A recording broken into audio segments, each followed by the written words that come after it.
Hello, friends. Welcome to another episode of the Trevor Ohlsen Show, episode number 75 on Wednesday, July 21st, 2021. July 21 in 2021. I am your host, Trevor Ohlsen. Good to be here. It's a pleasure. What's going on? It was 2 years ago and one day, let's not forget the 24 extra hours, that I opened up for Everclear. And I can't believe it's been 2 years since that show happened. That was a big show for me. For those of you who are unaware, who are just starting now to tag along with the videos, also be sure to hit like,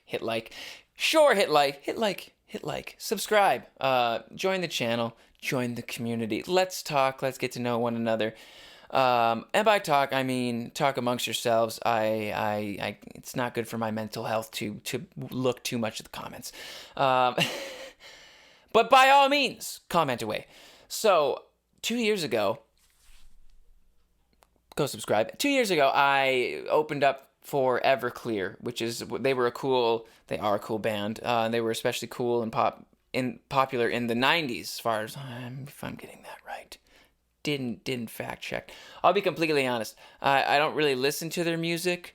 I knew who they were, and so when the opportunity came up for me to open for them, it was exciting, and it was my biggest show in the sense that wow, I'm opening for a legitimate act. I had opened for Tyler Ward, my friend, but he wasn't my friend at the time. But he's a completely legitimate act as well. He's on YouTube.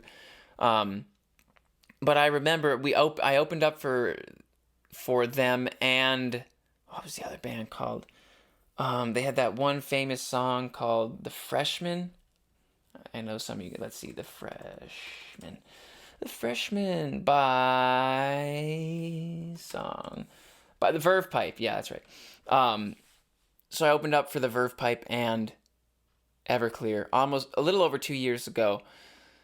And it was in Middletown, Ohio. I think it was a 45-minute set or an hour set, something like that. I think it might have been an hour even.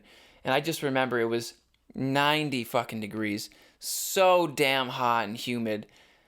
All the bands we were all hanging out in the green room just trying to avoid the stifling heat and mitigate the effects of the inevitable heat stroke that was bound to collapse us live on stage. But thank God, I mean, the setup was we were in the shade, so it really wasn't that big of a deal, but it was freaking hot. But I opened up for them, and then the Verve Pipe came on, and then Everclear came on, and it was really quite a cool show. That was one of the first shows where I made like decent money opening up for some cool bands, and it was just really cool. I drove all the way to Ohio just for that show. I missed my family reunion 2 years ago because of it. And actually, we just had the family reunion this year. We had it last Saturday. What day is it today? It's Wednesday. I said that in the beginning.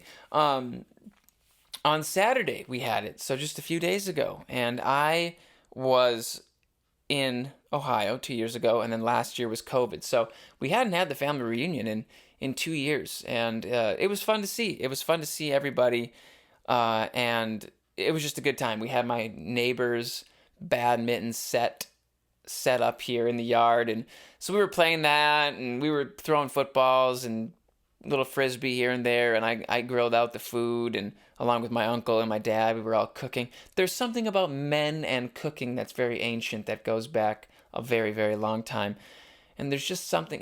It's almost like it's one of those like a period of initiation, or let's say a task rather of initiation that every man should go through is like cooking meat, because it goes right back to hunter-gatherers cooking meat over the fire, killing an animal and cooking meat over the fire. It ties right back into it. So there's something very ancient about it, and there's something that's very fulfilling and rewarding, and maybe it's just the fact that you're providing food for your family and friends, but being the one doing the cooking, it's a special thing. And so it was fun. So I did the cooking. I cooked up 50 brats and a bunch of hot dogs, while my uncle did some salmon, and my dad's, and my plural dads, both, all my dads, and my dad did the did the burgers.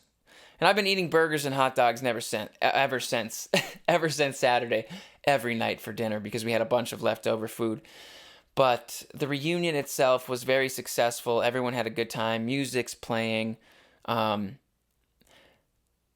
there's a lot of kids who come now, and they're not really. Some of them are, but a lot of them are growing up now, and they're like 16, 15, 14, like 15, 16, and I hadn't seen them in 2 years. So to see them 2 years later, and now they're fun to be around as far as like playing catch and hanging out and talking. It was cool. It was cool. I enjoyed hanging out with them.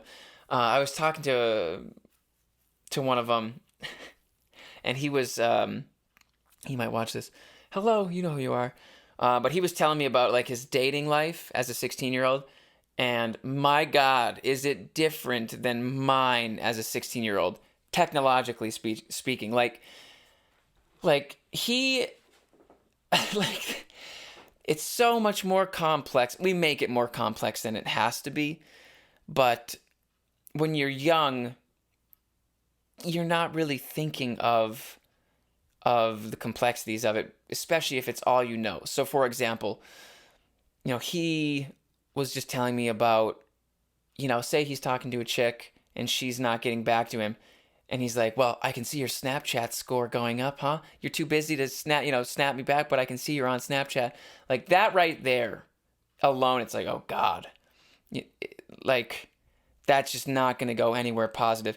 A big thing for me that I noticed in the last relationship I had, which wasn't good, was the location feature on Snapchat, where you can see where your friends are at if they allow you, if they enable their location settings. But I don't like being able to see where people are, nor do I don't let anybody see where I am.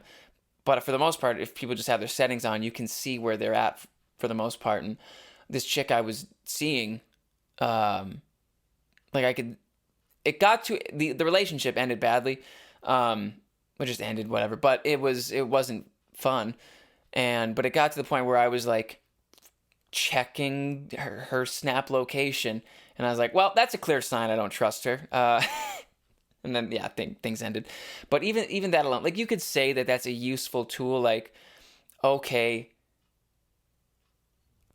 you say you're here, but I can see that you're not.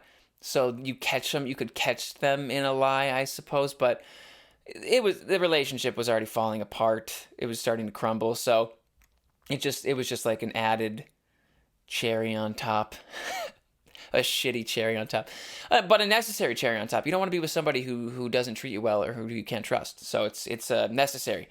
But so there was that. And then this guy, 16-year-old. He was telling me on the way up, they drove 3 hours to the reunion. He's like, I opened up 600 Snapchats on the way here. And he's like, and I have 300 to go. I was like, what? And then he showed me, and he had like 264 pending snaps unopened. And then he zoomed out on the location thing, and I don't know how many thousands of people he could see, but it was just ridiculous. He had a Snapchat score on his iPad of 6 million. That means, as far as I understand it, he's taken 6 million pictures. So all these young kids there, they are just so involved in their phone. And what's concerning to me about that is, and I can only speak for myself, but as a 16-year-old, I wasn't self-aware enough to understand the effects that social media were having on me then. And I've been dealing with them ever since. I'm not complaining. I'm just saying I'm aware of the fact that I have to be very cognizant of my social media use, and my use of technology in the first place. But at 16, I didn't give a shit about anything. I didn't know about it. I didn't know the effects that it might be having. No one really did. It's almost 10 years ago, and the iPhone was very new. I think it was out then. But even the internet's new. Everything was new. Everything's new. And we're trying to figure out how to operate in a healthy manner with technology. So what's concerning is that all of these young kids, they don't have the self-awareness, they don't have the wherewithal yet, most of them, I'm imagining, to understand that these apps are are tapping into something ancient and primordial, and they are addicting kids, adults, people to the device to a very, very astounding degree. If you read the book or Irresistible by Adam Alter, he talks about how these, essentially cell phones are set up like slot machines, the way that they hook you in. And everything is meant to hook you in for as long as possible. And so it was interesting to hear what he had to say. It was definitely interesting. But it was concerning. It was concerning just knowing that he was on his phone that much. And not just him. I'm not to single him out at all, but just that young kids in general. So, and I got some clarification. I was like, what are the apps? What are the ones for people your age, 16-year-olds? And I assumed correctly it was Snapchat and Instagram. And he's like, I got tons of messages. He's a good-looking kid. He's like the quarterback. He's in good shape. He's messaging all sorts of people. He's getting all sorts of messages on Instagram, on Snapchat. So, but just to have to keep up with all that, would be a lot. It'd be so much. But I suppose at 16, it's not again, you're not thinking about that at all. You're just kind of enjoying it. And at 16, you have responsibilities, of course, but not to the degree that an adult has. Say an adult who's out of college and in their first, starting their career. You just don't have time to constantly be on your phone and on dating apps or on Instagram or on Snapchat, like responding to people. And I tried telling him, like, he's like, well, I think I can't remember exactly what he said, but I kind of got the hint that he was feeling bad, that he couldn't, like he felt obligated to respond to everybody. Otherwise they might get mad at him and not be like friends or whatever. And it's, well, if you got 600 snaps, it's like, you're not going to have 600 friends. Like, let's be realistic. You're going to have like 5, hopefully. Now, hopefully you're going to know a lot more than 5 people, but I mean like intimate, close relationships with people you can absolutely trust.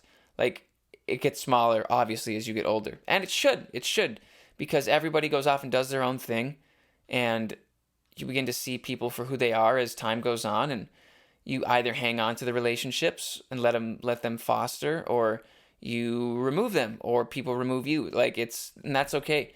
People are terrified of like, that's almost like another form of rejection. But again, that rejection, it can actually be a good thing, because it's like, if somebody doesn't want to be friends with you, why would you want to be friends with somebody who doesn't want to be friends with you? Like, it's not going to be a good friendship. And in the moment, it hurts, and you're not going to be thinking of that probably for the most part, but still something to be, something to remember. But yeah, just the fact that he had like a Snapchat score of 6 million. And that's the thing. He was like, yeah, like, I was like, so is that a thing? Like, getting the highest snap score? And he was like, oh yeah. And then he told me about some dude who had like 23 million. I don't know. Let's see I wonder what the highest snap score is. We'll find out. What's the highest snap score? I don't even want to know. At the moment, the highest Snapchat... Oh, wait, hold on. At the moment, the highest Snapchat score in the world belongs to @SillyBlackGuy, who has a score of over 6 million. He averages 17,000 to 30,000 points per day. Good Lord. Well, when was this? That does, because now there's, hold on, highest snap score and snap streak accounts. Oh, geez, they're like different shit. Okay, well, I don't know. Yeah, okay, well, that one said 6 million. I mean, the guy I'm talking about said he had 6 million. Here's somebody who's got over 61 million. What the fuck? Like, that is insanity.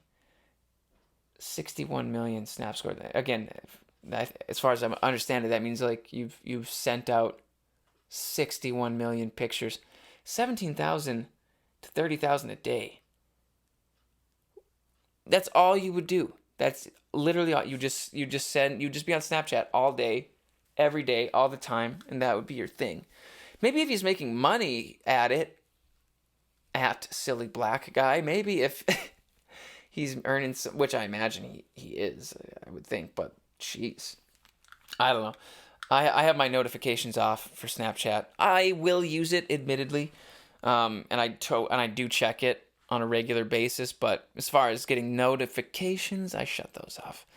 So, but getting back to what I was saying, it was very interesting to hear just to compare the differences in 10 years of what dating is like. When I was 16, well, first off, I wasn't like. I was a very nice kid. I even remember some kid telling me, he's like, "You're too nice," and he meant it. And it was like, I don't know what to make of that. I get it now, but so as far as like dating at 16, like I had a girlfriend at 16, and that was fun. Lots of firsts. But then after her and I broke up, I dated a little bit, but yeah, I mean, my God, I had a lot to overcome. I had a lot of insecurities, sexual insecurities, a lot of lack of confidence.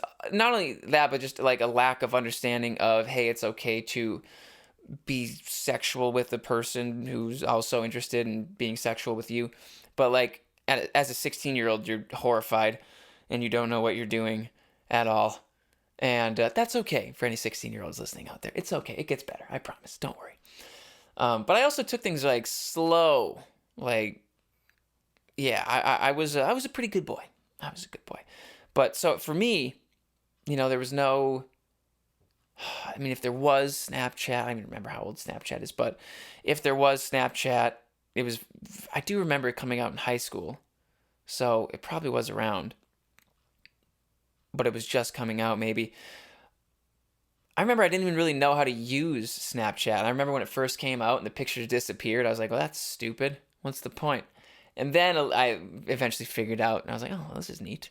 And then I started using it. But, man, like I didn't pay attention to someone's Snap score or see if they're online on Instagram and, they read your message but don't respond back. Like, all that stuff's terrible. It's so terrible. Because then what your brain does is it just starts making up some sort of narrative in your head.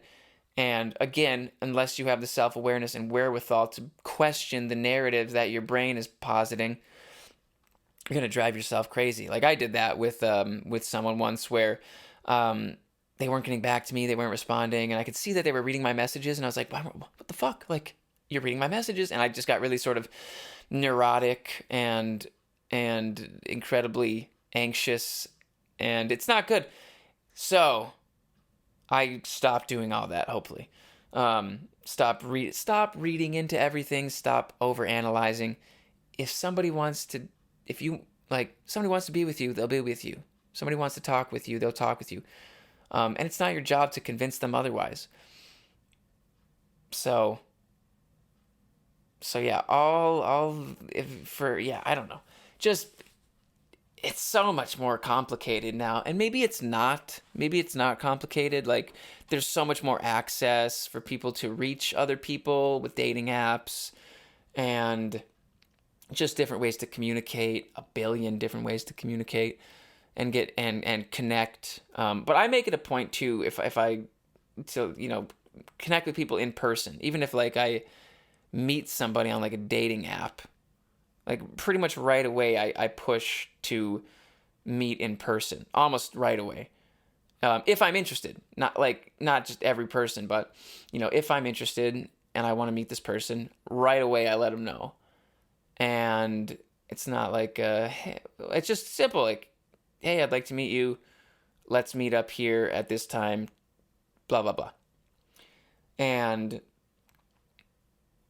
so, and that's effective, and that's not like a trick or anything like that. That's just me being completely honest. Like, hey, I want to meet this person. I'm going to tell them I want to meet them, and then either they want to meet you, meet me back or they don't. And then it's like you save everyone's time. And if they say yes, great. If not, great. That's fine. You might be bummed out with the no. But again, why would you want to be with somebody who doesn't want to see you? So once you can get that through your head, like dating becomes a lot easier, or just relationships in general. So we need the human to human connection, eye to eye. We need to be in the same space together. We need to be able to see each other. We need to touch each other, feel each other. Like we have to. That's how we're meant to communicate. And one little trap that can grab people and young people too. Everybody, I think I would say people of all ages, is with dating apps or talking to people online. Like it makes you feel like you have a relationship, or it makes you feel like, yeah, I'm talking to 5 people right now. Look how popular I am. But or look how, so I'm making progress. But if you've never met these 5 people, or if you have a bunch of people online who you're friends with but you've never met in person, like you're just kind of engaging in technological dialogue, if that makes sense. So it's like meet in person. I'll never forget this one kid who I know who he struggles with. He's got a lot of problems. He's got a lot of issues going on that he is hopefully working through. Probably not, but he told me he's like, he's a big video game player. Like that's probably a problem right there. And again, nothing against video games, but you just do you want to be the guy who's playing video games who has no life? That's the question. And he was like, he's a big gamer, and he's like, yeah, man, I've got like 20 online friends who I'm like really close with all over the world. And I'm like, have you ever met these people? No. Okay, well, that's cool that, you can play video games with them, but remember, and I just kind of tried to articulate and express to him the importance of this. And I was talking to him in person. Like, I was like, don't forget, like, you need friends in real life. And that's blunt and harsh, but the truth hurts. Like, yeah, I mean, that's cool that you can play video games with people, but anyone can do that. But developing an intimate, meaningful relationship with someone, say not even a sexual one, but like, as a great friend, that takes work and effort and reciprocity and wanting the same things, and not only that, but having probably similar values, and staying differentiated, having each having your own life. Because even like it's like when friends, it's one thing for say your partner or your intimate relationship, for that person to, it's easy to fuse together, and you both stop kind of having a life, and so then you're like 2 years into your relationship, and then things end and you break up and you realize you have no life because all you guys did was spend time together. But at least when you do fuse together like that with an intimate relationship, at least you're having sex and there's love, maybe. There's that intimacy to it, but like nothing's worse than when you have a friend who just is constantly bombarding you, like a really needy friend. I've experienced that. It's horrible. And it's not fun. It's like, just leave me alone. Like, have a life. Do like, yeah, let's talk and hang out, whatever, but like maybe you gotta have your own thing going on. It's when anybody becomes like obsessed or clingy or needy, and they feel like you owe them something, or they just won't leave you alone, then it becomes too much. Like, you have to have your own space, even especially with your intimate relationships and your friendships. Like, you always have to hang on to your autonomy and to your individuality and to having your own life and doing your own things. And one method of hanging on to that is intentionally practicing solitude. And so I intentionally stepping away from the fast pace, stepping away from friends, stepping away from family. Well, that's really selfish, Trevor. It's like people who are saying that don't know what the fuck they're talking about. And they're probably miserably unhappy. You have to step away, center yourself, focus on what's important, what are your values, what matters to you.